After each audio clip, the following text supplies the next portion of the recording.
sang na in sót mọc bây giờ ni sim mò na to cả kỳ điểm cây hong tan tàu ba all mò khá lâu in cây ta hong xì lô tàu ba phóc lâu cá bạc ta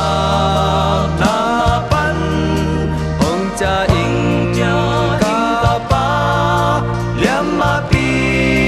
to na siang công doa nông sầm na ôn em ra in nông ít na nhal dâu keng đi xí kim tàu ba kyang hong doa ning